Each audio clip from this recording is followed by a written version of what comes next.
Boa noite a todos, sejam bem-vindos para mais um bate-papo nosso de terça-feira, nosso horáriozinho quântico que já está marcado. E hoje vamos falar desse tema super legal, super intrigante, super importante, crucial, que é a consciência. Um tema que as pessoas têm muitas dúvidas, então fiquem à vontade, façam pergunta, participem. E um tema, principalmente, que vai definir o nosso destino. Rose, boa noite, prazer imenso estar aqui com você. Prazer é meu, Rose, que bom, sejam bem-vindos.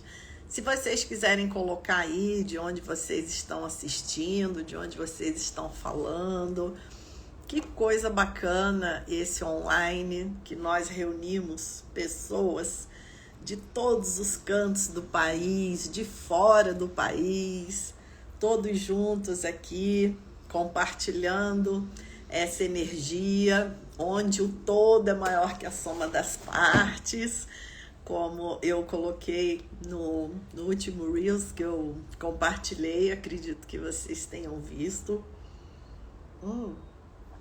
Tá um calor aqui, gente, já tô com a minha aguinha aqui. A Rosi tá falando de Santa Bárbara do Oeste, São Paulo, que legal. Margarete, Santa Catarina.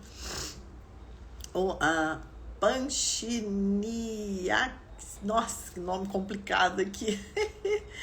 Ela tá falando de Arujá, Vitória, Espírito Santo, São Paulo. Helenice, seja bem-vinda, boa noite. Que bom te ouvir mais uma vez. Eu que agradeço. Sérgio Veiga, de Curitiba. Olá, doutor Sérgio. Quanto tempo. Que alegria você aqui. Aqui, a Dalki. Gente, tem nome aqui que não dá para ler, gente. Amei o tema porque vem de uma pergunta que fiz para você esses dias sobre consciência e inconsciente. Falo de Ijuí, Rio Grande do Sul. Pois é, as pessoas fazem muitas perguntas em relação a esse tema da consciência. E hoje não vamos conseguir fechar esse tema, com certeza, né? Mas nós vamos abrir um pouco, né? Jogar um pouquinho de luz e principalmente trazer novos questionamentos, porque o que a física quântica acaba mostrando é que a física quântica ela não responde muitas coisas, mas ela mostra a limitação do que nós achávamos que sabíamos, né? Isso é uma coisa muito legal. Doutor Sérgio, muito feliz também de ter você aqui. Silvia Rezende, que bom, gente. Sejam bem-vindos. Então, começando o nosso tema, nós vamos começar só um pouquinho. Deixa eu só fazer uma anotação aqui para eu não esquecer. Só um pouquinho, que é uma coisa que eu quero falar no final. Pronto. A questão da consciência, ela aparece de forma irrefutável na teoria quântica. Por mais estranho que isso pareça, por mais que alguns físicos rejeitem isso, né? Eu já expliquei para vocês essa questão da formação em física, como que algumas pessoas realmente mergulham na física quântica, alguns físicos, e outros trabalham com áreas totalmente separadas da física quântica, se é, né, que hoje em dia ainda pode-se dizer que alguma área não entra física quântica. Mas eu tive colegas no mestrado que realmente detestavam física quântica, porque a física quântica para quem não tem uma conexão com a espiritualidade, ela realmente é muito desafiadora, porque ela é uma teoria que vai jogar aquela nossa compreensão de mundo sólido, existente, independente do observador, ela vai jogar aquilo por terra. E aí, quando nós temos uma prática espiritual, temos alguma coisa que nos leve a uma visão, a uma compreensão do universo mais profunda, a física quântica vai fazer algum sentido. Mas fora isso, realmente é uma teoria que causa muita rejeição em muitos físicos. Então fiquem atentos em relação a isso, porque tem um grupo assim, né, de físicos que rejeita muito essa questão da consciência, do observador. Mas fiquem atentos a que área da física essas pessoas são. E com certeza não são da física quântica, porque os físicos, os mestres, doutores, PhDs em física quântica, mesmo os que estão dentro da universidade, que ainda atua num paradigma mais fechado, mesmo assim, eles têm essa compreensão de que as coisas não são como parecem. E que realmente o nosso universo ele tem camadas mais profundas e misteriosas, que nós não sabemos exatamente o que elas querem dizer, mas elas existem, tá? Então, quando nós vamos falar de consciência, nós vemos muito claro no experimento da fenda dupla. Eu não sei se alguém aqui ainda não me viu explicando o experimento da fenda dupla. Quem já é meu aluno, lá no curso 1, a aula 3, é só sobre o experimento da fenda dupla. Fabrício, boa noite. Então pode assistir. Mas quem ainda não é meu aluno, não tem o curso, vai seguindo o meu material gratuito. Nós vamos... eu tô com um projeto de 3 aulas gratuitas que eu marquei a data, depois eu tive que desmarcar por problemas técnicos e não remarquei ainda, mas estou para remarcar a qualquer momento. E nessas aulas gratuitas eu abordo a questão da fenda dupla também. Então, mas eu vou falar aqui resumidamente, né? Caso alguém ainda não conheça esse tema. O experimento da fenda dupla foi um experimento, era um experimento que já existia, ele não foi proposto exclusivamente para verificar a natureza do elétron, mas ele foi usado para testar se o elétron também não teria um comportamento de onda. E o elétron, ele, surpreendentemente, ele mostrou um comportamento de onda.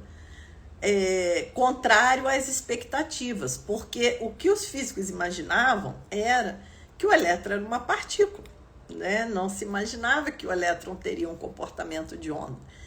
Mas quando o elétron foi jogado contra um anteparo com 2 fendas, né? Então nós temos um anteparo com 2 fendas verticais e um segundo anteparo onde vai ser registrado o que passou pelas fendas.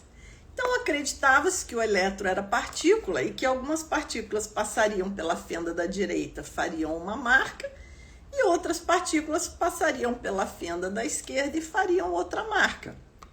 Só que não foi isso que aconteceu. O que registrou, o que o segundo anteparo registrou, foi uma imagem que nós chamamos de franjas de interferência, que é um conjunto de riscos e é uma área marcada, uma área sem marcar, como uma franja mesmo, né? E esse resultado aparece quando ondas são emitidas. contra as duas fendas. Para entender esse fenômeno em detalhes, vocês teriam que entender o que é a interferência de onda, né? Porque cada fenda passa a ser um novo emissor de onda. Então, as ondas vão sofrendo interferência e, por isso, aparece essa figura, né, da franja de interferência. Isso, como eu disse, eu explico detalhadamente nas aulas, né, nas aulas gratuitas e tudo. Então, quem ainda não assistiu, fique atento aí para as próximas aulas gratuitas. Bom, mas o elétron, ele se divide, passa pelas duas fendas ao mesmo tempo e interfere com ele próprio. Uau, ninguém esperava. Aí os físicos pensaram, bom, nós temos que entender o que está acontecendo, né? Por que o elétron passa pelas duas fendas, se divide, passa pelas duas fendas ao mesmo tempo, interfere com ele próprio? Vamos observar com mais cuidado o que está acontecendo. Então, os físicos, eles colocam um medidor em uma das fendas, um aparelhinho que transmita uma informação de por qual fenda o elétron realmente passa, ou se ele passa pelas duas ao mesmo tempo. E aí, gente, o que acontece? Algo mais inesperado ainda. Quando eles tentam medir ou observar por qual fenda o elétron passa, o elétron volta a se comportar como uma partícula. Gente, como é que pode? O elétron sabia que estava sendo observado? Como é que pode isso, né? E aí as pessoas às vezes se confundem, falam assim, não tem nada a ver, não é nada disso, é porque o aparelhinho que colocou lá é que está interferindo no elétron, não é a questão da observação, né?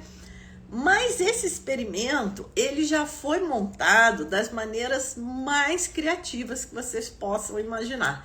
Outro dia eu estava assistindo um vídeo da Sociedade Brasileira de Física e eu estava vendo um experimento muito interessante. Inclusive, eles estavam estudando a consciência, tentando perceber justamente isso, né? Se o elétron sabia que estava sendo observado, o que é isso, né? E aí eles colocam o elétron numa dimensão fractal. Isso é um pouco difícil para explicar para vocês, que são leigos. Eu quero me debruçar mais sobre esse vídeo, sobre esse material, para poder traduzi-lo numa linguagem realmente bem leiga, né? Para que vocês possam entender melhor. Mas, a grosso modo, o que a pesquisa mostrava é que quando eles colocavam o elétron numa dimensão fractal, o elétron se comportava diferente. É como se ele soubesse que ele estava numa dimensão fractal. Então, não é só essa questão da fenda dupla, entende? Eles já testaram isso de outras maneiras e o elétron sempre responde como que sabendo o que está acontecendo no experimento. É algo realmente muito misterioso. Então, essa discussão, né, que acabou dando origem ao que a gente chama do paradigma quântico, que é uma outra compreensão do universo. Né? O que é um paradigma? Paradigma é uma maneira de nós compreendermos o mundo. É uma paisagem silenciosa que fica por trás de todos os significados que nós atribuímos. Então, nós não percebemos nem os significados que nós damos, né? Aquilo já vai assim no piloto automático. A gente nem percebe que somos nós mesmos que estamos criando a realidade daquela forma, dando aqueles significados. E muito menos ainda nós vamos perceber que existe um paradigma por trás comandando esses significados que eu dou. Ou seja, nós vivemos numa inconsciência total. Infelizmente, é isso que acontece, né? Então, hoje eu quero falar um pouco disso também. Quero falar da consciência na prática, no nosso dia a dia, como nos tornarmos mais conscientes e menos inconscientes um pouco, né? Porque as nossas escolhas são feitas a todo instante. Por mais que a gente não perceba, o tempo inteiro nós estamos fazendo escolhas, estamos tomando direções. E, como já diz o ditado popular, a semeadura é opcional, mas a colheita é inevitável. Então, quando nós fazemos os nossos movimentos no mundo, seja esse movimento com lucidez e consciência ou inconsciente, através de repetição de hábitos e condicionamentos, de qualquer forma, a semente está plantada e a colheita vai chegar. Percebe a importância de nós trazermos a consciência para o nosso dia a dia. E aí, como eu estava falando antes, o paradigma quântico, ele traz essa questão da consciência como a fonte primária do universo e não a matéria. O paradigma do materialismo científico, né, que ainda é adotado nas nossas universidades, ele tem como base a matéria, como o próprio nome diz. Qual é a base do mundo? A matéria. Por mais que a física quântica já mostrou que não existe matéria nesse sentido sólido que acreditava-se na física clássica, pela visão newtoniana, cartesiana, quem está atualizado com a ciência do século XXI já sabe que não existe essa matéria. Já sabe também que a ideia de um universo sólido, independente do observador, já foi completamente descartada. O universo é um processo de relação.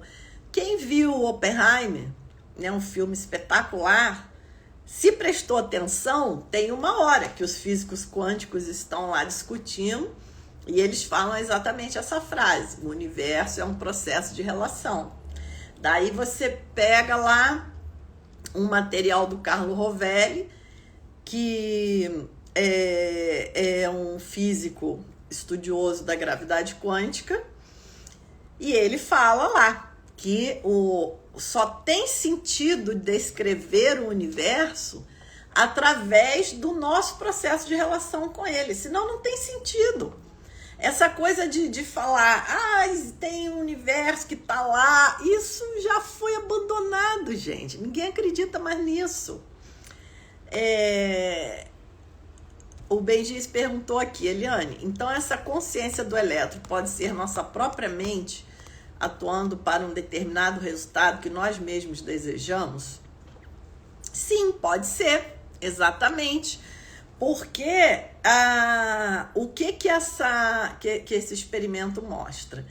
Que a consciência é a base do universo e não a matéria.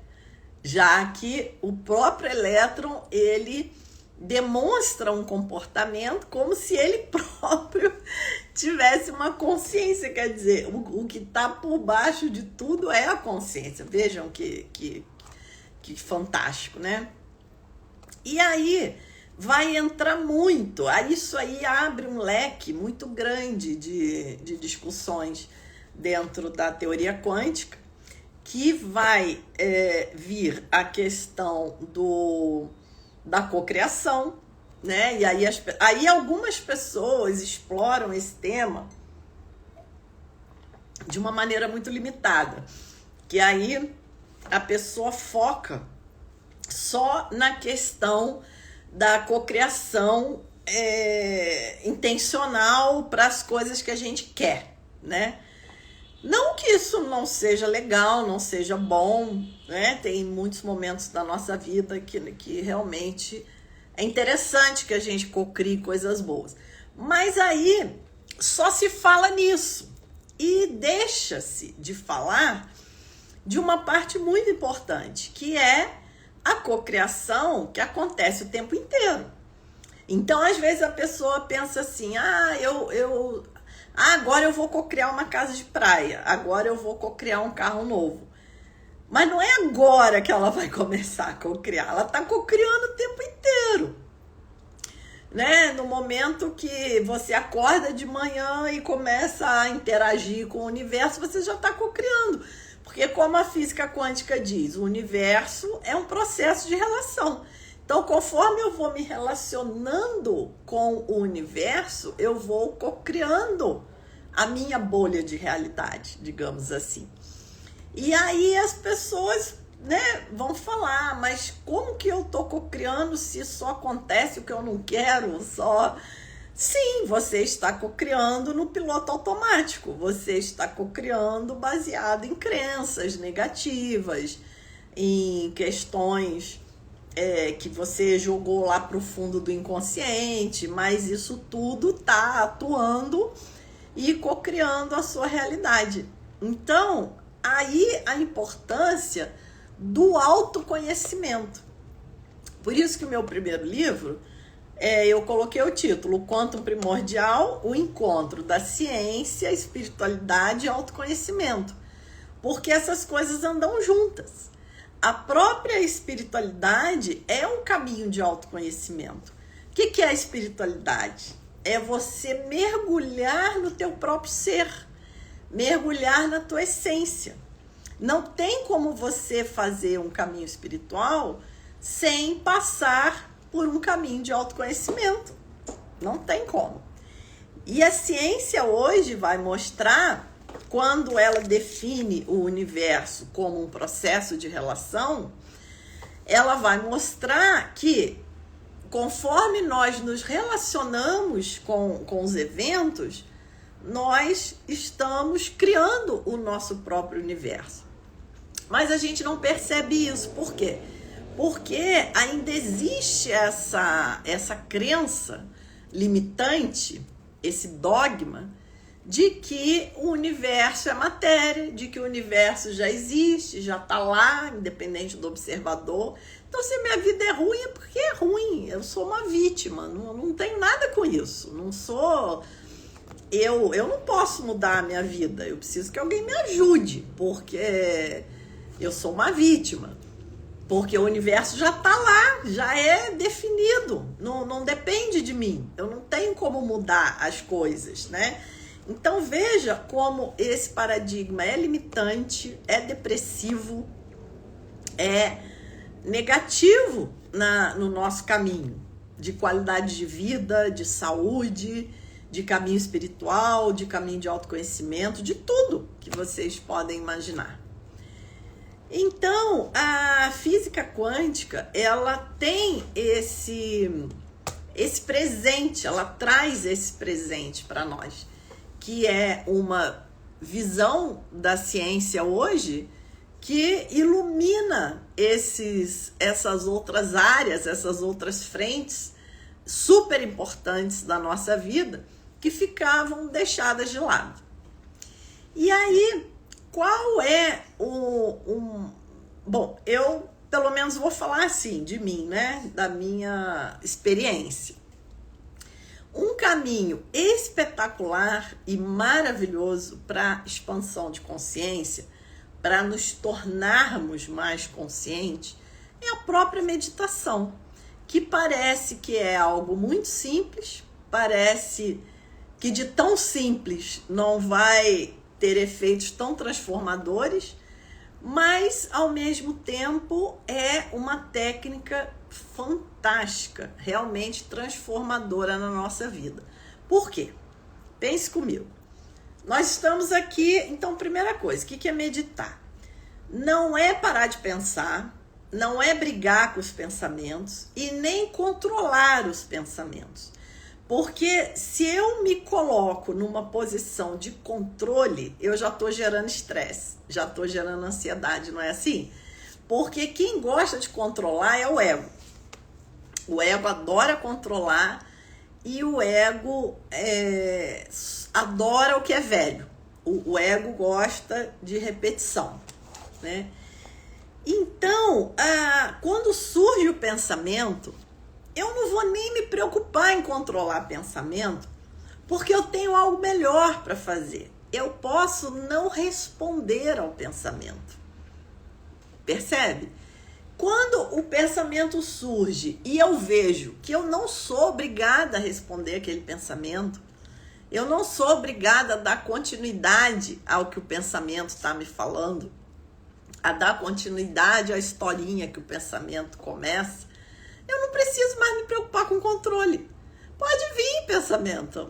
Você vem, eu não respondo. Porque se o pensamento surge e aí eu falo, nossa, eu não posso pensar. Pronto, você já pensou.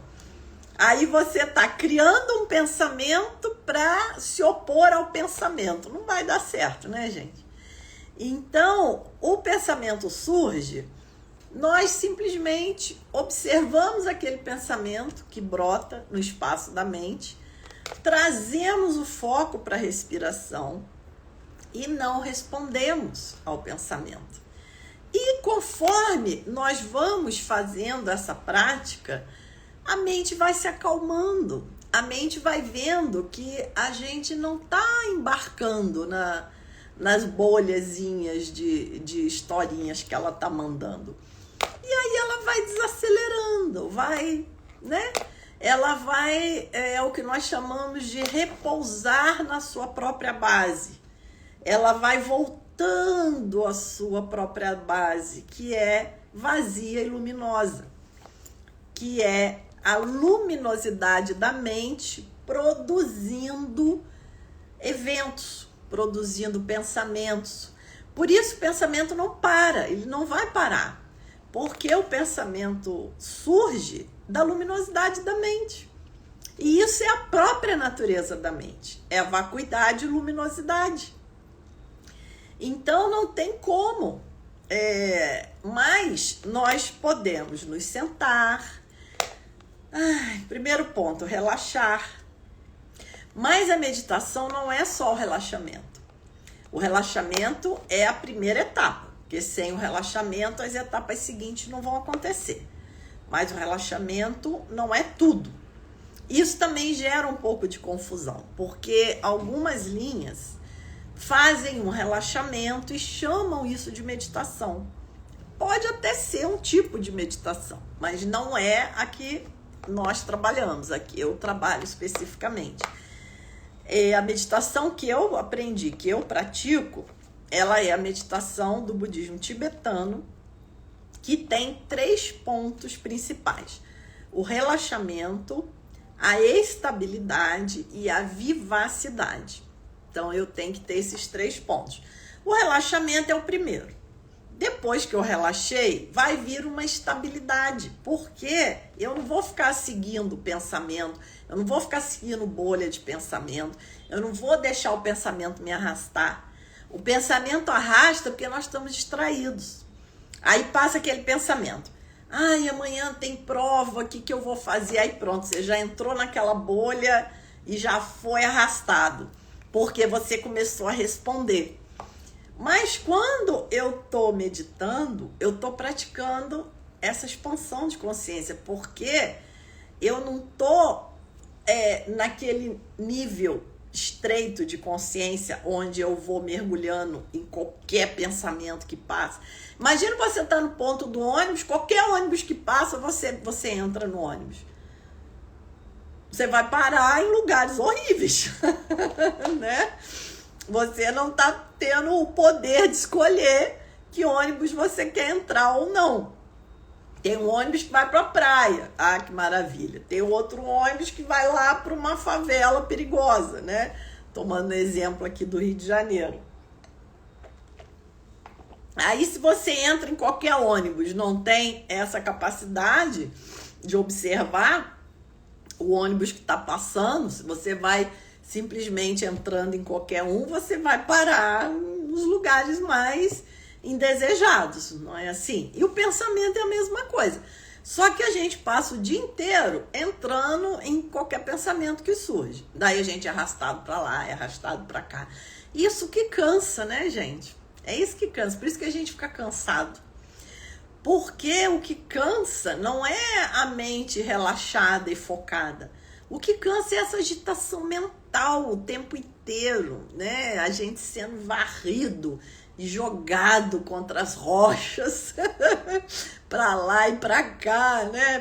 Pelas ondas dos ventos internos, dos pensamentos, da energia. O Fernando perguntou aqui: solução para um problema qualquer vem com os pensamentos ou com a mente? Isso aí, Fernando, ótima pergunta. Então, você tem um problema, você pode pensar um pouco sobre aquilo, mas depois silencie, entre no silêncio, foca na respiração, solta o problema, tá? Que aí vai vir o insight com a verdadeira resposta que você precisa. Porque o pensamento é muito limitado. O pensamento, ele vai percorrer um circuito que já é um circuito condicionado. Dificilmente vai vir algo de novo. Mas na hora que você solta e foca na respiração e resiste ao impulso de ficar entrando naquele pensamento vez após vez, aí sim pode vir uma solução criativa, uma resposta criativa.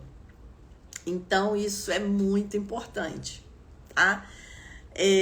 Eu uso muito a analogia do salto quântico, né? Eu acho que eu tenho até aqui, ó. Eu até desenhei aqui para uma outra live, mas eu vou desenhar de novo aqui para vocês. Olha só, quem lembra, quem já me viu explicando o modelo de Bohr, né, do átomo, ó, deixa eu desenhar aqui. Aqui, ó, o modelo de Niels Bohr, né, onde eu tenho aqui o núcleo e aqui as órbitas dos elétrons, né, as órbitas quantizadas. Então, vamos supor que eu tenho um elétron aqui, outro aqui, outro aqui. Então, eu tenho lá vários elétrons e várias órbitas. Então, quando eu tô preso no pensamento, eu tô aqui, ó, dando voltas.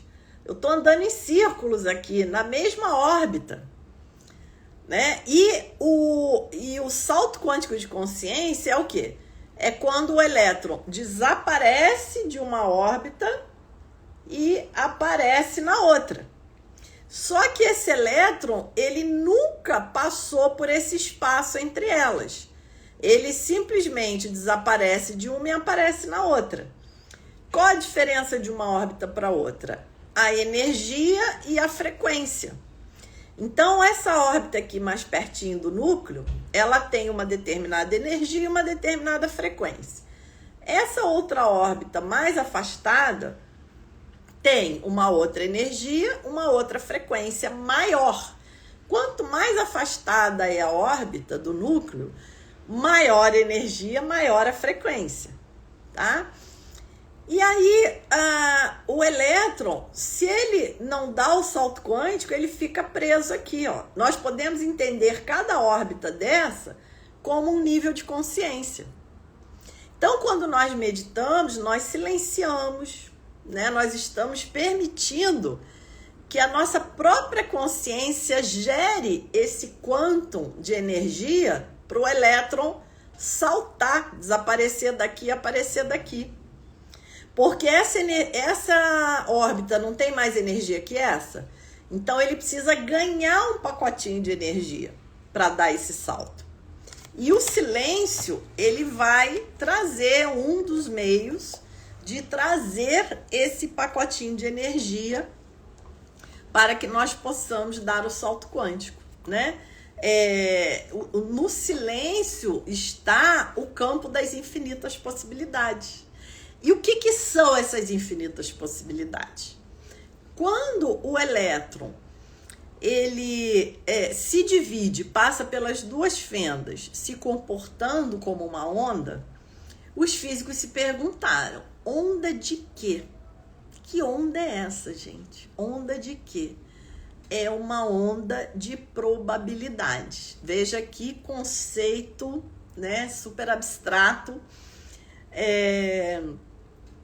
E aí vocês podem ver até a minha live da semana passada, que está aí no feed, falando de emaranhamento quântico, que eu expliquei um experimento que saiu aí na mídia, super interessante, não sei se vocês viram, que eles fotografaram a função de onda de 2 fótons emaranhados, e essa função de onda, ela era igualzinho àquele símbolo do taoísmo, do yin e do yang, tá?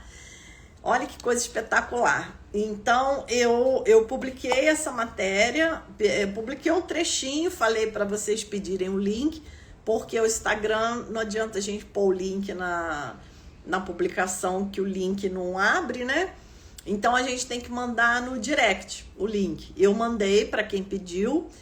E semana passada eu fiz uma live explicando essa função de onda, que é a função que rege essa onda de probabilidade. E o que é essa onda de probabilidade? É justamente as infinitas probabilidades que a gente tanto fala na física, né? Então, peraí, gente, deixa eu responder algumas perguntas aqui. A Juliana perguntou aqui, como cocriar algo em 7 dias? Então, Juliana, é justamente o que eu falei no início da live, né? A gente se preocupa muito com essas técnicas de fazer uma cocriação rápida, tudo que a gente quer, né? É para ontem. Mas as grandes transformações que realmente mudam lá na base do nosso ser, elas levam um tempo. Elas são coisas que, elas são lentas, são coisas que exigem um investimento da nossa parte, mas, por outro lado, elas são duradouras, elas são perenes até. Então, essa questão da cocriação, ela envolve muito o autoconhecimento, né? Perceber o que nós já andamos cocriando, porque não adianta você querer cocriar uma coisa se a tua mente já anda cocriando outra, né? Então, não é o tipo de abordagem que eu faço, porque eu acho que isso pode até trazer um resultado, às vezes, que não é sempre que traz, mas não traz nenhuma mudança realmente, nenhuma transformação, né? É algo que do mesmo jeito que veio, vai. Então, a gente não guarda de verdade, né? Não ganha de verdade. E a Claudiane perguntou aqui como seria uma iluminação. Então, Claudiane, essa pergunta é muito delicada, porque o ego, a identidade, não se ilumina, tá? É justamente o contrário. Nós nos iluminamos quando nós acordamos dessa ilusão que é o ego, que é a identidade. Então, como que o ego ou a identidade vai explicar o que é a iluminação? Se a iluminação é justamente a ausência dele, né? Então, enquanto nós estamos falando aqui, enquanto nós estamos aqui conversando, presos em identidade, presos no ego, não tem como a gente definir iluminação. Por isso os grandes mestres dizem, se alguém chegar perto de você e falar que é iluminado, corra, corra, porque não tem como você se autodenominar iluminado, tá? Não sei se deu para você entender. Porque o verdadeiro caminho espiritual é justamente essa busca, esse caminho que nós fazemos em direção a nos libertarmos dessa iluminação, dessa ficção que é o ego. Inclusive o Albert Einstein tem uma frase linda, que ele diz, né, que todos nós sofremos dessa ilusão de nos sentirmos separados do todo, né, de nos compreendermos como seres separados, e com isso nós temos um egoísmo, que nós só queremos gerar o bem para nós e para os que nos são próximos, né? E que buscar essa liberação, buscar se libertar dessa compreensão limitada é justamente o que define o valor de um homem, né? É o quanto ele já se liberou dessa ilusão do ego. É muito bonita essa frase dele, né? Então, o valor de um homem, né, não está nos bens financeiros, não está nos títulos acadêmicos, né? O valor ele vai estar no quanto a pessoa já despertou dessa ilusão do ego e o quanto ela já viu que todos nós estamos interligados, conectados, e que o bem maior do outro é o meu bem maior também. E o meu bem maior verdadeiro é quando é o bem maior de todos os envolvidos. E aí entra, inclusive, essa questão da cocriação, do colapso. Hoje até uma pessoa me perguntou isso nos comentários, eu não sei se ela está aqui assistindo o vídeo agora, que ela até falou isso, né? Por que às vezes a cocriação funciona, não funciona? Não lembro exatamente como que foi a pergunta dela, mas foi algo assim. E aí a questão é justamente essa, porque a cocriação, ela não se dá no nível do ego, ela se dá no nível dessa consciência quântica não local, né? A cocriação é para o bem maior de todos os envolvidos, porque senão seria o caos, né? Todo mundo ia falar, eu quero um carro novo na minha garagem amanhã. 8 bilhões de carros novos no planeta de um dia para o outro. Matava o planeta de uma vez só, né? Então, essa cocriação, ela vai acontecer nessa consciência quântica não local, que é o bem maior de todos os envolvidos. Pode vir a acontecer exatamente o que eu quero? Pode. Por isso que às vezes a gente quer cocriar e cocria. Mas às vezes a gente quer cocriar e não cocria. E às vezes você, depois que passa, fala, nossa, ainda bem que aquilo não deu certo. Porque senão eu estava ferrado, ia ser uma confusão na minha vida. O Mário Sérgio disse aqui, talvez seja permear o ego pelo eu superior. Também é entender, né, que na verdade o ego não é separado do eu superior. O Mário Sérgio trouxe um ponto aqui super importante, porque às vezes quando fala desse modo que eu falei, pode dar uma sensação de que nós, da mesma maneira que a gente acha que tem que controlar o pensamento, pode vir uma sensação também de que eu tenho que matar o ego, que eu tenho que, né, do mesmo jeito que eu falo, eu não posso pensar, e você vai pensar, então eu também não posso ter ego, e não é isso, gente. Também não é isso, né? A questão é entender que o próprio ego, a própria identidade, é uma manifestação dessa natureza livre que nós temos, dessa natureza infinita, que pode ser chamada de eu superior, como o Mário Sérgio falou, pode ser chamado de centelha divina, de natureza de Buda, de Deus, do jeito que a sua tradição escolher, né? Então, não é para ter raiva né? Como o Benji disse aqui, o peixe não é o oceano, mas está inserido nele. Exatamente. É como a onda, né? A onda, ela sobe, se manifesta, quebra, mas ela não se separa do oceano. Ela é o próprio oceano. Ela por um instante ali, ela toma uma individualidade. Você fala, aquela onda. Mas aquela onda não existe separada do oceano. Ela toma uma individualidade ali e depois ela acaba. Ela volta a se dissolver no oceano. Então, assim é o nosso ego, a nossa identidade, né? Então, é uma visão de purificar o mundo, de purificar as aparências.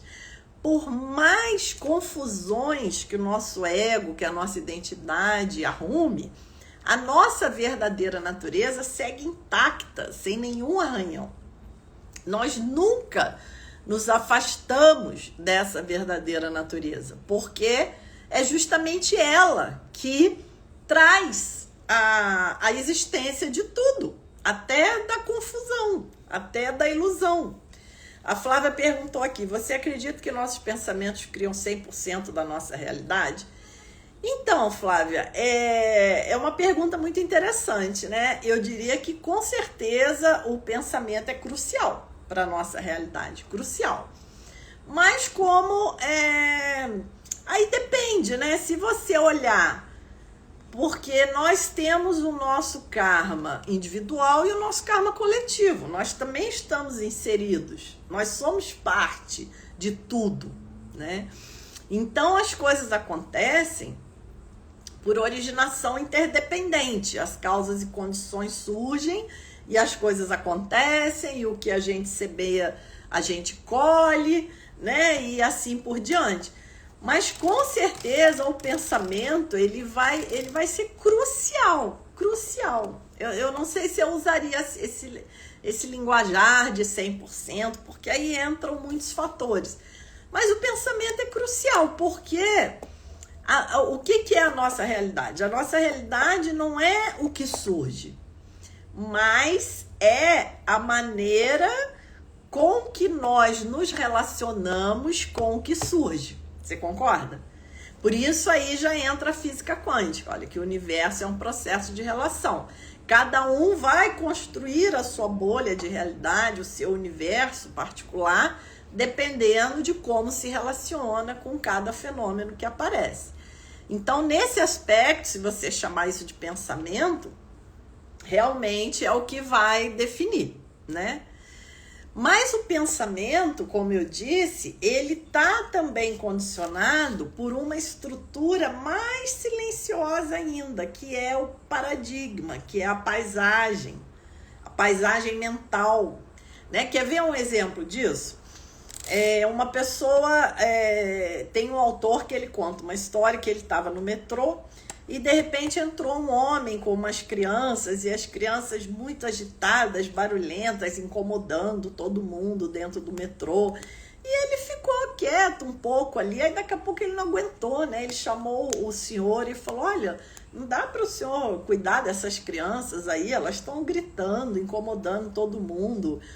E aí o senhor falou assim: pois é, então, mas é que nós acabamos de vir do hospital e a mãe deles acabou de falecer, então nós estamos aqui meio perdidos, sem saber como lidar com isso, e talvez essa seja a maneira que eles encontraram para expressar a dor nesse momento, então por isso eu não estou fazendo nada. Imediatamente, o autor que conta essa história, ele diz que imediatamente a raiva, a irritação cedeu lugar à compaixão.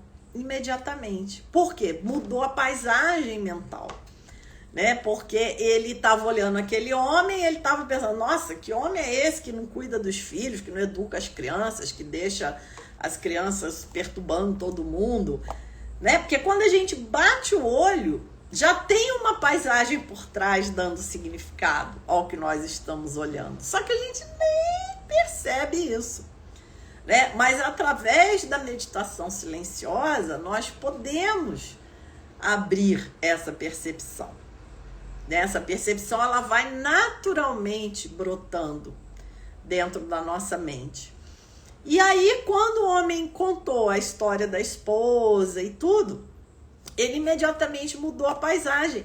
E as emoções perturbadoras, os pensamentos, eles brotam naturalmente de acordo com a paisagem. Então, talvez mais interessante... Não, em primeiro lugar, a gente tem que aprender a não responder aos pensamentos. Mas muito interessante também nós percebemos a paisagem que a nossa mente está operando, né? Porque mudando essa paisagem, os pensamentos já mudam também, naturalmente. Tá certo, gente? Então... o Mário Sérgio falou aqui: o ego faz qualquer negócio para permanecer. O pensamento é o ego mental. Exatamente. O ego, ele busca se preservar. Ele luta desesperadamente para se preservar. Então, por isso, nós temos que ter cuidado, porque às vezes o próprio caminho espiritual, o ego começa a sabotar. No começo, ele fala: que legal, vamos sentar para meditar. Mas daqui a pouco, quando ele começa a se sentir ameaçado, aí começa a surgir o materialismo espiritual. Aí o ego fala: então a vibe agora é a espiritualidade, então eu vou me alimentar de espiritualidade. Porque ele quer se alimentar, ele não pode morrer. Aí a pessoa começa a criar um ego, um materialismo espiritual. Aí a prática dela já não está mais fazendo efeito. Ao invés de conectar ela com esse todo, ela está nutrindo um ego de praticante espiritual. Perceberam a sutileza? Então é algo que nós temos que estar realmente muito atentos, né? Aí o Fernando falou aqui, por favor, fale do caos e da ordem, estamos, o mundo em geral, em qual cenário? Legal, Fernando, mas isso eu vou ter que deixar para outro encontro, porque já são quase 8:55, e eu quero terminar com uma meditação, já que eu falei, é importante que vocês experienciem um pouquinho essa técnica, né? Então, gente, eu vou convidar vocês, caso tenha alguma pergunta ainda aí, vocês falem, tá? Mas eu já vou me ajeitando aqui, eu vou convidar vocês para sentar de costas bem retinhas, como se tivesse um fio puxando aqui no alto da cabeça, mas ao mesmo tempo não é para tensionar a cabeça, o pescoço, né? Vocês vão recolher o queixo, deixar os ombros relaxados. Quem quiser deitar, pode deitar, tá? Quem deitar só fica de olho aberto, olhando o teto para não dormir. E nós vamos sentar, apoiar os pés no chão, apoiar as mãos sobre as pernas, sobre os joelhos, ou quem tiver numa cadeira que tenha braço, pode apoiar o cotovelo nos braços da cadeira. E vamos fazer uma respiração profunda, soltando o ar pela boca.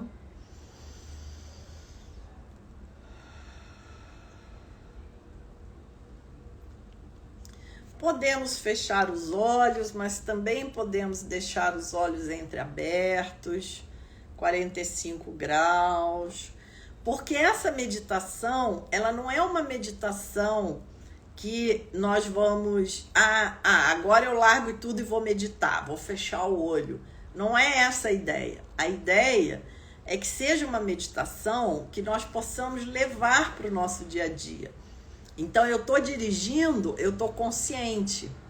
Eu estou em pé na fila do banco, eu estou consciente.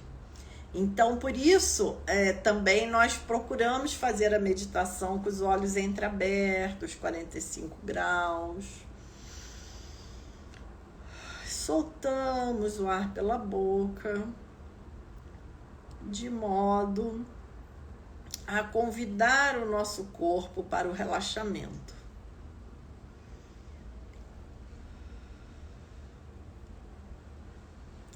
Trazemos o foco para a nossa respiração.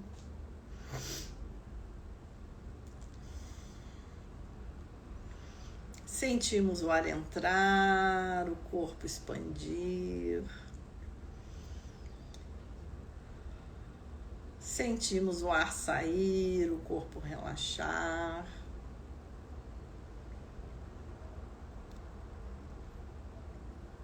E mergulhamos nossa atenção no nosso corpo.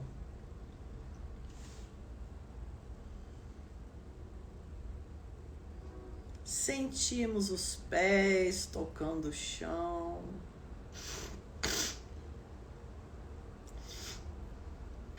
Sentimos o nosso corpo na cadeira. As mãos tocando as pernas.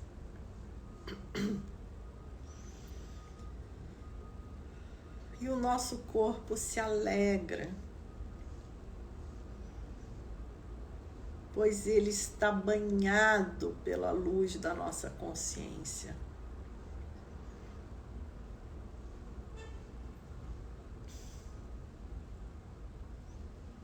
E mantemos o foco nesse movimento simples da respiração.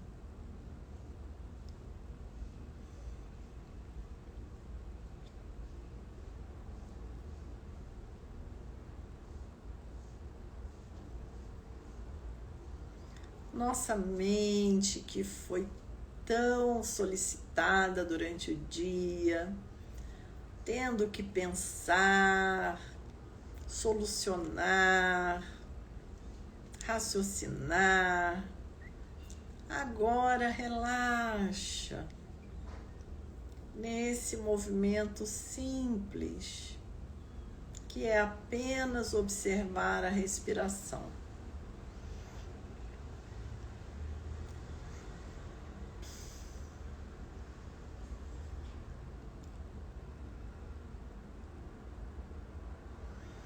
Os pensamentos vêm, é natural. Apenas não respondemos.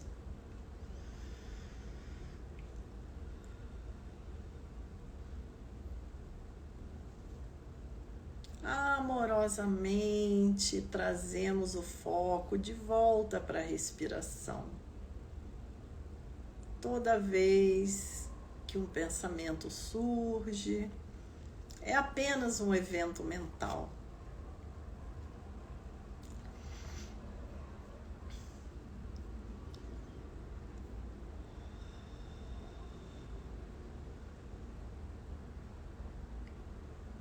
Pensamento muitas vezes não são nem nossos, são coisas que ouvimos na rua, ouvimos na mídia e que ficaram na nossa cabeça. Então apenas observamos e permitimos que o pensamento se dissolva. Sem expectativas, sem apego e nem rejeição, apenas relaxamos.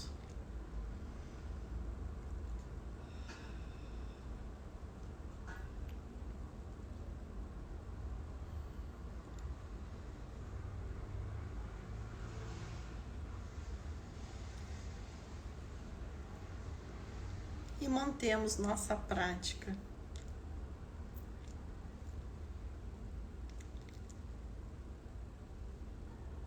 Relaxando, foco na respiração, foco no corpo. E o que surge na mente, apenas deixamos passar.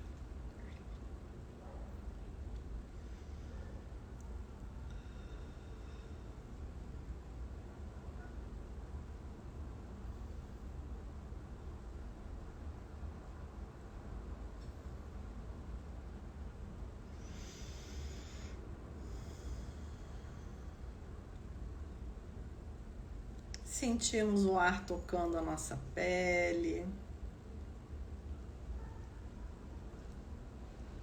Sentimos todo o corpo, todas as nossas células iluminadas pela luz da consciência.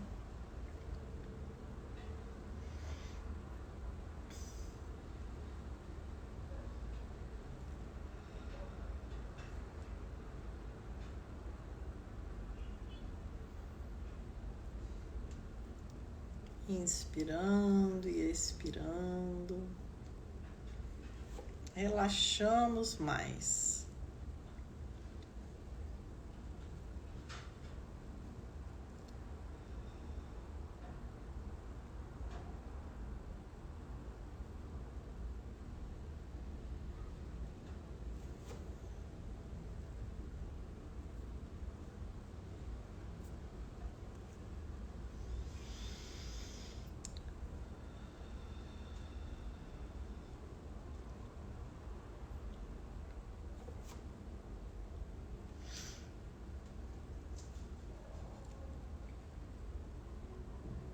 Apenas observamos o que surge na mente, não julgamos, não conceituamos, não respondemos.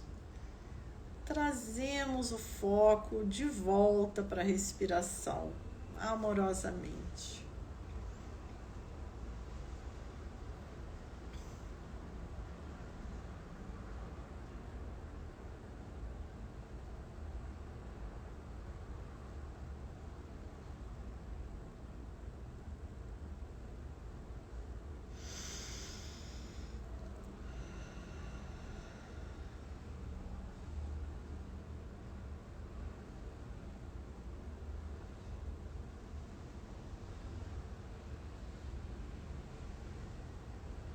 Se a mente estiver muito agitada, é só mergulhar no corpo.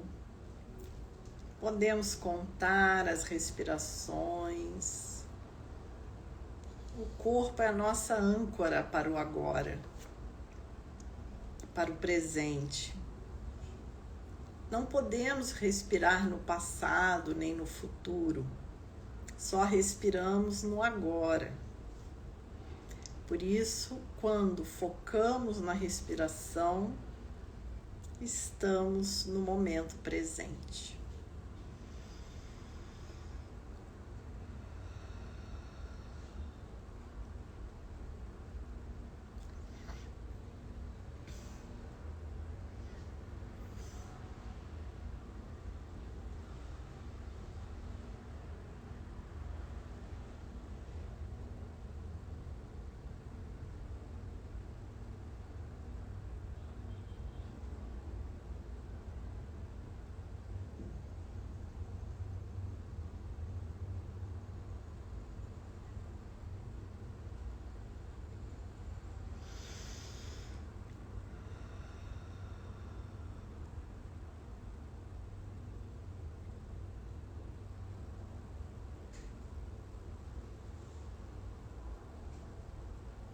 Aí vamos mexendo as mãos, mexendo os pés. Fazemos um gachô para terminar. Ai, como é bom, né? Nossa, meditar é bom demais.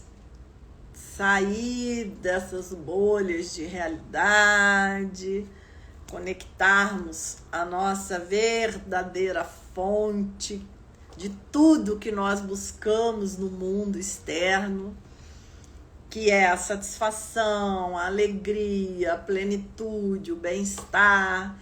Daí a gente leva um susto assim e percebe que isso tudo está dentro de nós, que é onde está a nossa verdadeira natureza, a fonte de tudo, de todo o universo. Muito obrigada, queridos. Se tiver alguma dúvida aí, escrevam nos comentários. Na terça que vem eu vou estar em São Paulo, que eu vou lá gravar 2 podcasts. Mas aí, olha que bacana, mais material gratuito para vocês. Assim que sair a gravação, eu passo aqui para vocês, tá? E na outra semana vai ter, eu vou estar participando de um evento internacional do Nalanda Body, que é um grupo internacional do mestre Ponlop Rinpoche, de meditação, um grande mestre do budismo. E eles me pediram uma palestra sobre física quântica e espiritualidade. Então, terça-feira que vem eu não vou estar aqui, eu vou estar viajando. E na outra terça eu vou estar nesse evento, tá? Que vocês também podem se inscrever lá no link e assistir. Tá bom, meus queridos? Então, seguimos juntos. Qualquer dúvida, escrevam aí, tá bom? Que eu respondo vocês. Uma semana linda, cheia de infinitas possibilidades, muita atenção plena. Fabrício, excelente meditação. Obrigada, Fabrício. Eu ainda vou marcar com vocês lá do curso 2 meditações pelo Zoom que nós vamos fazer. Então é isso, gente. Um beijo, até a próxima. Tchau.